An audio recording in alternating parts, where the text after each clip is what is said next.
Hello दोस्तों, welcome to Utkarsh classes. तो जल्दी से एक बार आप सभी लोग जुड़ जाइएगा। और आज मैं एक वीडियो में जो है एयरफोर्स की 124 की जो वैकेंसी आई हुई है, यानी 2024 की जो पहली वैकेंसी आई हुई है, उसके बारे में एक वीडियो में सारा कुछ मैं बताने वाला हूं कि एलिजिबिलिटी क्या होने वाली है, सिलेक्शन प्रोसेस क्या होने वाला है, सिलेबस क्या होने वाला है, फिजिकल क्या होने वाला है, मेडिकल क्या होने वाला है। ये सारा कुछ जो है आपका पूरा का पूरा एक कंप्लीट इंफॉर्मेशन एयरफोर्स एक्स और वाई ग्रुप के लिए, यानी कि साइंस नॉन साइंस ग्रुप के लिए एक ही वीडियो में सारा कुछ मैं आपको बताने वाला हूं। तो चलिए फिर बिना किसी देरी के डायरेक्ट हम टू दी पॉइंट बातें करते हैं। ठीक है, सबसे पहले अगर मैं बात करूं तो मेरे प्यारे बच्चों, ये नोटिफिकेशन आया कब? तो ये तो आज यानी कि 12 जुलाई को आपका ये नोटिफिकेशन आया हुआ है। ठीक है, और ये फॉर्म स्टार्ट कब होगा आपका? तो फॉर्म स्टार्ट होने वाला है मेरे प्यारे बच्चों 27 ऑफ जुलाई से, और ये आपका 17 अगस्त तक फॉर्म भरा जाएगा, यानी 17 अगस्त तक आप जो है इस फॉर्म को भर सकते हैं। ठीक है, admit card first week of October आएगा। क्यों? क्योंकि 13 अक्टूबर को आपको जो है एग्जाम डेट है, यानी जो 13 अक्टूबर से एग्जाम डेट स्टार्ट हो जाएगा, 13, 14, 15 वही 5 दिन के आसपास आपका जो पेपर रहता है 13 अक्टूबर से वो स्टार्ट हो जाएगा। ठीक है, रिजल्ट तो जाहिर सी बात है 1 महीने के आसपास लगी जाता है, तो यानी कि नवंबर के आसपास हम टेंटेटिव कह सकते हैं कि रिजल्ट आपका जो है आने का संभावना है। यानी मेन जो बात है इसमें याद रखनी है मेरे प्यारे बच्चों, 27 जुलाई से यानी 27 ऑफ जुलाई से जो है फॉर्म आपका भरना स्टार्ट हो रहा है और 17 अगस्त तक भरा जाएगा। इसका मतलब ये नहीं है ना कि 17 अगस्त तक आपको वेट करना है, आपको जैसे ही फॉर्म स्टार्ट हो जाए आपको फिल करके फ्री हो लेना है। ठीक है, और उसके बाद लग जाना है तैयारी में। क्यों? क्योंकि आपके पास देखोगे अगर जुलाई के बाद तो अगस्त सितंबर 2 महीने आपके पास रहेगा, अक्टूबर में आपका पेपर है, तो अच्छे तरीके से शानदार तरीके से आप लोग अपनी तैयारी को स्टार्ट कर देना। और उसमें उत्कर्ष परिवार भी आपका बहुत योगदान इस बार देने वाला है, उसमें आप लोग पूरा देखोगे भी। ठीक है, अब चलते हैं आगे, पूरे डिटेल देखते हैं। अगर मैं बात करूं कि सर एज लिमिट क्या है, एज लिमिट क्या है और इसकी जो है क्वालिफिकेशन वगैरह डिटेल क्या है, उसके बारे में हम डिस्कस करें। तो एज लिमिट अगर मैं बात करूं तो एज अगर आपकी 27 जून 2003 से और 27 दिसंबर 2006 के बीच में है, अगर इनके बीच में आपका एज है, तो अगर इसके बीच में आपका डेट ऑफ बर्थ है, तो आप लोग जो है एलिजिबल हैं इस फॉर्म को भरने के लिए, यानी कि इस एग्जाम के लिए आप लोग एलिजिबल हैं, इस वैकेंसी के लिए आप लोग एलिजिबल हैं। यानी लगभग अगर एज की बात करूं तो 17.5 से 21 के आसपास ये एज रहता है। 12th पास होना चाहिए। कई बच्चे कहते हैं कि सर 12th अपीयरिंग चलेगा, ना ना ना, 12th पास होना चाहिए। 50% आपका मिनिमम परसेंटेज आपका है, और पीसीएम ग्रुप होना चाहिए। कौन सा ग्रुप होना चाहिए भाई? पीसीएम ग्रुप होना चाहिए, इस बात को याद रखिएगा। एज लिमिट फिर से एक बार मैं बता दूं, 27 जून 2003 से लेकर 27 दिसंबर 2006 तक अगर है तो आप इस फॉर्म को फिल कर सकते हैं। इसके बाद अगर पूरा प्रोसेस देखोगे तो रिटेन, पीएफटी, जीडी, मेडिकल, फिर डीवी, यानी सबसे पहले रिटेन एग्जाम होगा, फिर उसका रिजल्ट आएगा, उसमें जो जो सिलेक्टेड है उनको पीएफटी, जीडी और मेडिकल के लिए बुलाया जाता है। वहां पर आपका फिजिकल फिटनेस टेस्ट होता है, उसके बाद आपका ग्रुप डिस्कशन वगैरह और एसआरटी वगैरह ये सब चीजें होती है। फेज 2 का एग्जाम जो होता है, एडेप्टेबिलिटी टेस्ट जिसे कहते हैं, उसके बाद आपका मेडिकल होगा, फिर डॉक्यूमेंट वेरिफिकेशन होगा। ठीक है, अब इसमें डिटेल में थोड़ा देख लेते हैं कि सर कैसे क्या होने वाला है, पेपर क्या होने वाला है। अगर मैं बात करूं एक्स ग्रुप की, एक्स ग्रुप में अगर आप पेपर देखोगे तो मैथ्स पहला आपका 25 क्वेश्चन का पेपर होता है। टोटल देखोगे अगर टोटल 70 क्वेश्चन होते हैं, और टोटल यहां पर आपको 60 मिनट मिल जाते हैं। ठीक है, और इसमें मैथ्स 25 क्वेश्चन आते हैं, और ये मैथ्स 11 12 का यानी टेक्निकल मैथ्स है। इंग्लिश आपका 20 नंबर का आता है, फिजिक्स आपका 25 नंबर का आता है, और ये आपका 3 सब्जेक्ट जो है साइंस ग्रुप में, यानी कि जिसे हम एक्स ग्रुप भी कहते हैं, उसमें आपका आता है।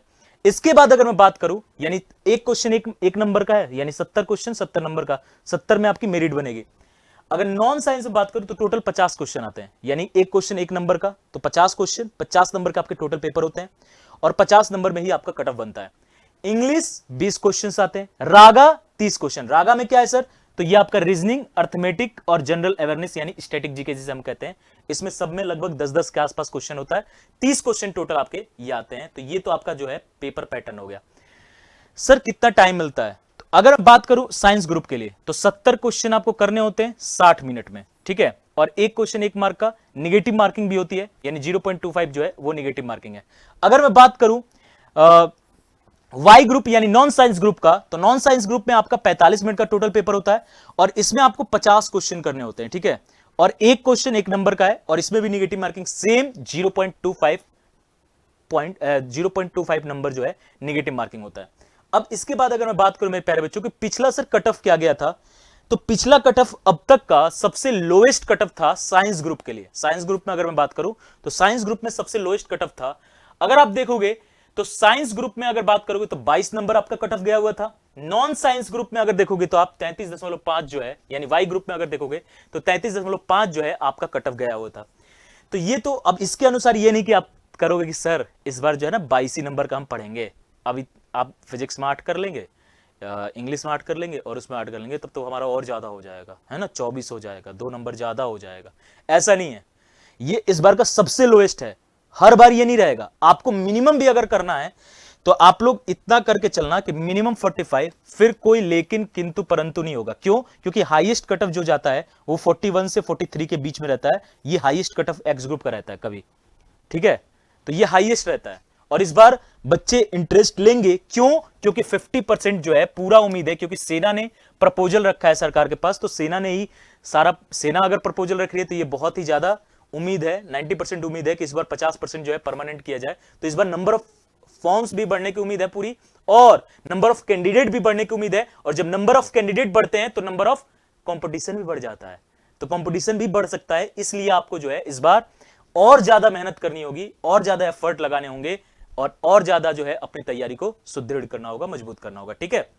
इसके बाद अगर मैं बात करूं कि फिजिकल क्या होने वाली है सर, तो फिजिकल में अगर बात करोगे मेरे प्यारे बच्चों, तो यहां पर याद रखिएगा 1.6 किलोमीटर कंप्लीट करना होता है 6.5 मिनट में, ठीक है। और फीमेल के लिए अगर बात करोगे तो यही, ये मेल के लिए है, ठीक है, मेल के लिए। और अगर फीमेल के लिए बात करोगे तो 1.6 किलोमीटर जो है वो 8 मिनट में आपको जो है दौड़ना होता है, इस बात को याद रखिएगा, ठीक है। 20 उठक बैठक होते हैं मेल कैंडिडेट के लिए, वही 15 आपके उठक बैठक होते हैं आपके फीमेल कैंडिडेट के लिए। वहीं पुशअप अगर बात करोगे तो मेल के लिए 10 पुशअप होते हैं, ठीक है। और सीटअप अगर देखोगे तो 10 आपके जो है सीटअप होते हैं। तो ये तो कुछ फिजिकल के डिटेल मैंने आपको इसमें बता दिया, ठीक है। इसके बाद अगर मैं बात करूं फिजिकल के बाद, तो हाइट जो है कितनी होनी चाहिए? हाइट इस बार जो है 152.5 सेंटीमीटर मेल कैंडिडेट के लिए है, ये मेल के लिए है। और फीमेल के लिए अगर मैं बात करूं मेरे प्यारे बच्चों, फीमेल के लिए अगर मैं बात करूं तो 152 सेंटीमीटर जो है वो फीमेल के लिए हाइट रहा है। बेटर आई 6/6 विदाउट ग्लास, या वर्स आई 6/9 विदाउट ग्लास अलाउ है, ठीक है। और विद ग्लासेस 6/6 चाहिए, ये जो है आपका आई यानी आंखों के लिए है, ठीक है। कॉर्नियल सर्जरी जैसे लेजिक या पीआरके ये आपके एक्सेप्टेड नहीं है। और 30 के 14 पॉइंट होते हैं, उनको जो है आपका मेडिकल में देखा जाता है। इस पर हम लोग मेडिकल पे एक कंप्लीट सीरीज लेकर आएंगे, जिसमें हम आपको पूरा मेडिकल की एक एक बातें और एक एक जो आपके शंका है अंदर मन में, जो कंफ्यूजन है, उनको हम जो है मेडिकल सीरीज में दूर करेंगे, ठीक है। इसके बाद अगर मैं बात करूं मेरे प्यारे बच्चों, डॉक्यूमेंट में क्या होता है, तो आधार कार्ड, 10th 12th पास, पैन कार्ड, डोमिसाइल और पासपोर्ट, यही सब आपका डॉक्यूमेंट वेरिफिकेशन में होता है। कोई खास मतलब बहुत ज्यादा डॉक्यूमेंट वेरिफिकेशन में प्रॉब्लम नहीं आती है, ठीक है। अगर बात करोगे सैलरी, तो सैलरी तो ऐसे सब जानते ही हो कि 30,000 पहले साल रहने वाला है, और उसमें से 21,000 आपके अकाउंट में आएगा, 9,000 आपका कटेगा। वो 9,000 में सरकार 9,000 ऐड करके यही आपका एक लास्ट में जो सेवानिधि पैकेज कह सकते हो वो आपको मिलेगा 10 लाख, तो वो यहीं से आपका जनरेट हो रहा है, ठीक है। तो ऐसे हर साल आपकी सैलरी बढ़ती जाएगी। और इस बार 50% चांसेस जो बढ़ रहे हैं कि 50% जो है बच्चे परमानेंट होंगे, तो ये आप लोग के लिए एक बहुत बड़ी खुशखबरी भी है। तो ये आपके लिए एक बहुत अच्छी खुशखबरी भी है। सैलरी वेल एंड गुड है, अच्छी सैलरी है। सेवानिधि पैकेज भी 4 साल में अगर आपको अगर 4 साल बाद आपको सेवानिवृत्त किया जाता है तो आपको जो है 10 लाख रुपए प्लस इंटरेस्ट होता है, तो ये लगभग 11 साढ़े 11 लाख रुपए के आसपास होता है, और वो आपको जो है 4 साल बाद आपको दे दिया जाएगा, ठीक है। इसके बाद अगर मैं बात करोगे कि सर क्लासेज कैसी रहेंगी, तो एक तो यूट्यूब पर आपको 19 के आसपास, ठीक है, आपको यूट्यूब के लिए हम यूट्यूब पे पूरी प्लान लेकर आ रहे हैं, जिसमें 19 तक आपको सारा कुछ मिलेगा, ठीक है। इसके अलावा 17 जुलाई को हमारा ऑफलाइन बैच आ रहा है, ठीक है। ऑफलाइन बैच आ रहा है कहां पर? जोधपुर रतननाड़ा में। और ये आपको कहां मिलेगा, मतलब ये एड्रेस क्या है, तो मंगल टावर बिश्नोई धर्मशाला के सामने रतननाड़ा में, आपको जोधपुर के सामने आपको जो है उत्कर्ष डिफेंस एकेडमी मिल जाएगा। और वहीं पर 17 जुलाई को सुबह 7:30 बजे जो है आपकी सेमिनार कह सकते हो, डेमो क्लासेस आपकी स्टार्ट हो जाएंगी, और एक शानदार जबरदस्त क्लासेस, एक शानदार जबरदस्त टीम के साथ आपकी स्टार्ट कर दी जाएगी, ठीक है। और भी अगर मैं बोलूं कि कहते हैं ना कि जब आंखों में अरमान लिया, जब मंजिल को अपना मान लिया, तो है मुश्किल क्या आसान क्या, जब ठान लिया तो ठान लिया। तो इस बार आप लोग जो है अपने लक्ष्य को एकदम निर्धारित कर लो कि 13 अक्टूबर वाले दिन हमारा होना चाहिए। इससे पहले जितने भी एफर्ट लगाने हैं वो सारे एफर्ट लगा लो, जितनी भी एनर्जी लगानी है वो सारी एनर्जी लगा लो। केवल 2 महीने की बात है। एक सफल इंसान के लिए अगर 2 महीने, एक सफल इंसान अपने आप को बनाना चाह रहे हो, एक कह सकते हो फौजी अपने आप को बनाना चाहते हो, तो 2 महीने में जो है ना पूरा एफर्ट डाल लो, जितनी जान है ना उतनी जान लगा लो। और इस बार ये 13 अक्टूबर का जो दिन है वो आपका होना चाहिए। उस दिन जो कलम है वो रुकनी नहीं चाहिए। पेपर के पास जब बैठो तो ये कलम लगातार चलनी चाहिए। इस बात को ध्यान में रखिएगा, ठीक है। तो चलिए इसी के साथ 27 जुलाई से जैसे ही फॉर्म स्टार्ट होता है फॉर्म जरूर भरना, और 17 जुलाई को मैं आपका इंतजार करूंगा रतनाड़ा में, यानी कि जोधपुर में आपका इंतजार करूंगा आप लोग का आने का, ठीक है। तो आज के इस सेशन को मेरे प्यारे बच्चों यहीं तक रखते हैं। पूरा इंफॉर्मेशन मैंने आपको दे दिया है।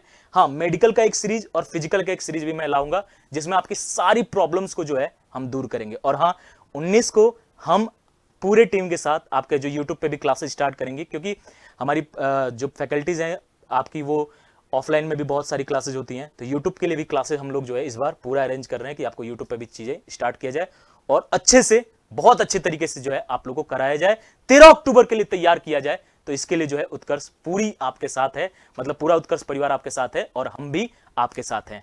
तो चलिए एक बार जोश के साथ कौन कौन इस बार अपना सीट पक्का करना चाहता है कमेंट बॉक्स में जय हिंद लिख दे, और उसमें से कहे कि सर 3500 या 4000 जो भी वैकेंसी हो उनमें से एक सीट जो है मेरा है, बाकी सबके लिए छोड़ दो, ठीक है। तो सभी लोग जोश के साथ जय हिंद जरूर लिखेंगे। आज के इस सेशन को यहीं तक रखते हैं, मिलते हैं आपसे कल ठीक इसी समय पे। लव यू, जय हिंद, जय भारत।